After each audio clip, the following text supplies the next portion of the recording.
একদিনের কথা, রাজকুমারী নিজের বান্ধবীদের সাথে জঙ্গলে শিকার করতে গিয়েছিল। তখনই ওইখানে হঠাৎ করে অনেক বড় দৈত্য এসে যায়।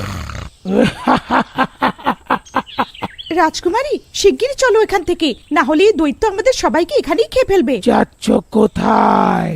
দাঁড়াও। দৈত্য এক এক করে রাজকুমারী আর সব দাসী আর বান্ধবীদের নিজের হাতে উঠিয়ে নেয়। এই দৈত্য, থামো, তুমি এদের খেতে পারবে না। এত সুন্দর রাজকুমারী, একে তো আমি নিজের রানী বানিয়ে রাখবো। দৈত্য রাজকুমারীর দাসীদের ছেড়ে দেয় আর রাজকুমারীকে নিজের হাতে উঠিয়ে নেয়। ছাড়ো, ছাড়ো আমাকে।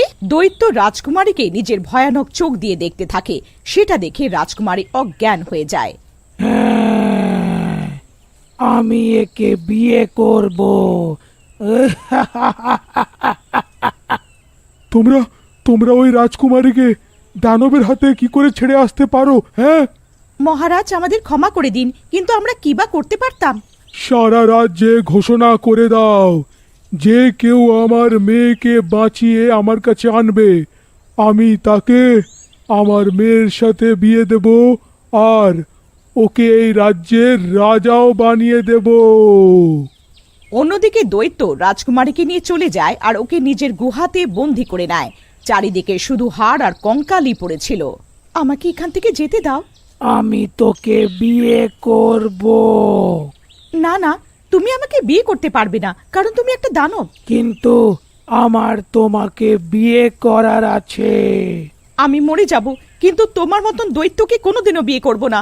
দেখো, এক না একদিন কেউ আমাকে বাঁচানোর জন্য নিশ্চয়ই আসবে আর তোমাকে মেরে আমাকে বাঁচিয়ে নিয়ে চলে যাবে। হ্যাঁ, আমাকে কেউ মারতে পারবে না। রাজকুমারীর খবর আগুনের মতন সারা রাজ্যতে ছড়িয়ে পড়ে। আরে দাদা, তুমি শুনেছ যে রাজকুমারীকে একটা ভয়ানক দৈত্য উঠিয়ে নিয়ে চলে গেছে? শুনেছি তো আমিও। ভগবান জানে ওই দৈত্যটা রাজকুমারীর সাথে এখন কি করে নিয়ে থাকবে। হ্যাঁ, ভাই, এখন অবধি ওই দৈত্য রাজকুমারীকে মেরে খেয়ে ফেলে থাকবে। হ্যাঁ। আরে এরকম বলিস না, ও একটা রাজকুমারী। যদি কেউ শুনে ফেললো না, তাহলে তোকে এখানে গর্দান দিয়ে দেবে। তখনই ওইখানে দাঁড়িয়ে থাকা একটা ছেলে ওদের সবার কথা শুনতে থাকে আর মনে মনে ভাবতে থাকে।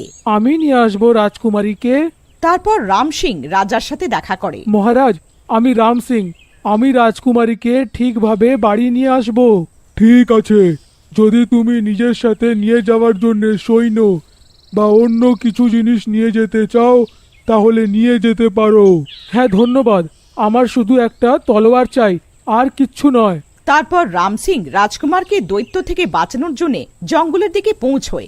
একটা গাছের নিচে বসে কিছুক্ষণ বিশ্রাম করে। তখনই রাম সিং দেখলো যে একটা বাবা গাছের নিচে বসে জব করছে। তখনই হঠাৎ করে একটা সিংহ বাবার উপরে এসে আক্রমণ করার চেষ্টা করে। সেটা দেখে রাম সিং সিংহর উপরে জোরে তলোয়ারটা ফেলে। তলোয়ার লেগে সিংহ ওইখানেই মরে যায়। বাবা, আপনি ঠিক আছেন তো? আমার কিচ্ছু হয়নি। তুমি আমার প্রাণ বাঁচিয়েছো। বলো, তোমার কি চাই? আপনি শুধু আমাকে আশীর্বাদ করুন। আপনার আশীর্বাদ ছাড়া আমার আর কিচ্ছু চাই না।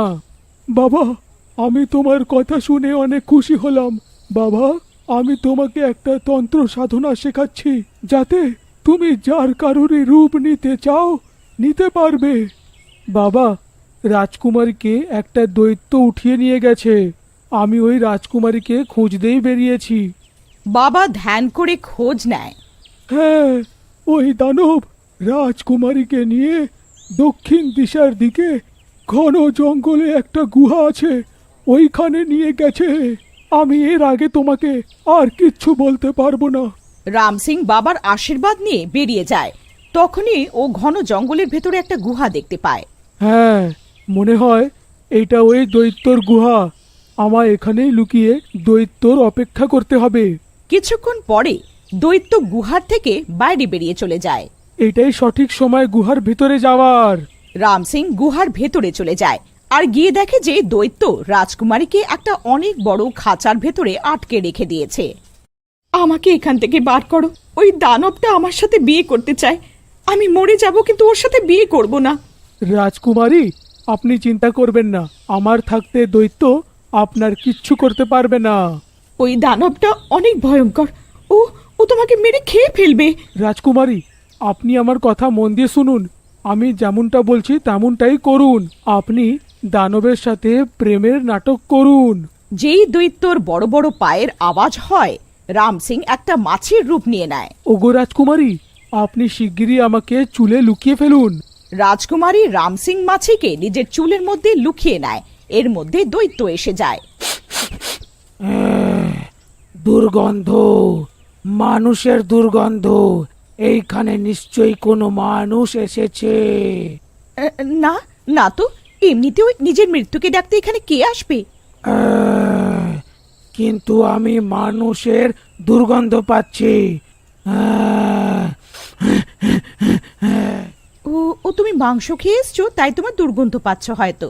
তো রাজকুমারী, তুমি আমাকে বিয়ে করার কথা কি ভাবলে? আগে তুমি আমাকে এই খাঁচার থেকে বার করে দাও। দানব রাজকুমারীকে খাঁচার থেকে বাইরে বার করে। তারপর রাজকুমারী দৈত্যর সাথে ভালোবাসার নাটক করতে থাকে। সত্যি বলি, তোমাকে আমার ভালো লাগে। সত্যিকারের? আমি তো বিশ্বাস করতে পারছি না যে তুমি আমাকে পছন্দ করো। এখন তোমাকে আমি কিভাবে বিশ্বাস করাই? এটা বলতে বলতে রাজকুমারী দৈত্যকে গলায় জড়িয়ে ধরে আর মনে মনে বলে, না চেয়েও আমার এর গলায় জড়িয়ে ধরতে হচ্ছে।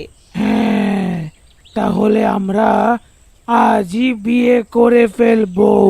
গিলি গিলি গিলি গিলি। না না না, এখন না, এখন একটু অপেক্ষা করো তো আমার ডার্লিং। দৈত্য রাজকুমারী কথা শুনে অনেক খুশি হয়। তারপর কিছুক্ষণের মধ্যে রাত হয়ে যায়। আমার ঘুম পাচ্ছে, আমার ঘুমোতে হবে। ঠিক আছে, তুমি আরামে বিশ্রাম করো। তারপরের দিন দৈত্যর খিদে পায় আর সে খাবারের খোঁজে জঙ্গলের দিকে বেরিয়ে পড়ে। দৈত্য যাওয়ার পর রাম সিং রাজকুমারীকে বলে, ওগো রাজকুমারী, আমাকে নিজের চুল থেকে বাইরে তো বার করো। রাজকুমারী রাম সিং মাছিটাকে নিজের চুল থেকে বাইরে বার করে দেয়। রাম সিং আবার করে রাম সিং হয়ে যায়। যদি সত্যি করে দৈত্য আমাকে বিয়ে করে নেয়, তাহলে আমি আত্মহত্যা করব। আরে রাজকুমারী, এরকম কিচ্ছুটি হবে না। এরমই প্রতিদিন রাম সিং দৈত্য আসার আগে মাছি হয়ে যেত আর রাজকুমারী তাকে নিজের চুলে লুকিয়ে নিত। আর দৈত্যর যাবার পরই রাম সিং মাছির থেকে আবার রাম সিং হয়ে যেত। এইভাবে রাম সিং আর রাজকুমারীর প্রেম হয়ে যায়। এই দৈত্যকে মারা এত সহজ নয়, কিন্তু অসম্ভবও নয়। রাজকুমারী, আজ যখন দৈত্য গুহাতে আসবে, তুমি ওকে আদর আদরে ওকে মারার রাস্তাটা বার করবে। হ্যাঁ।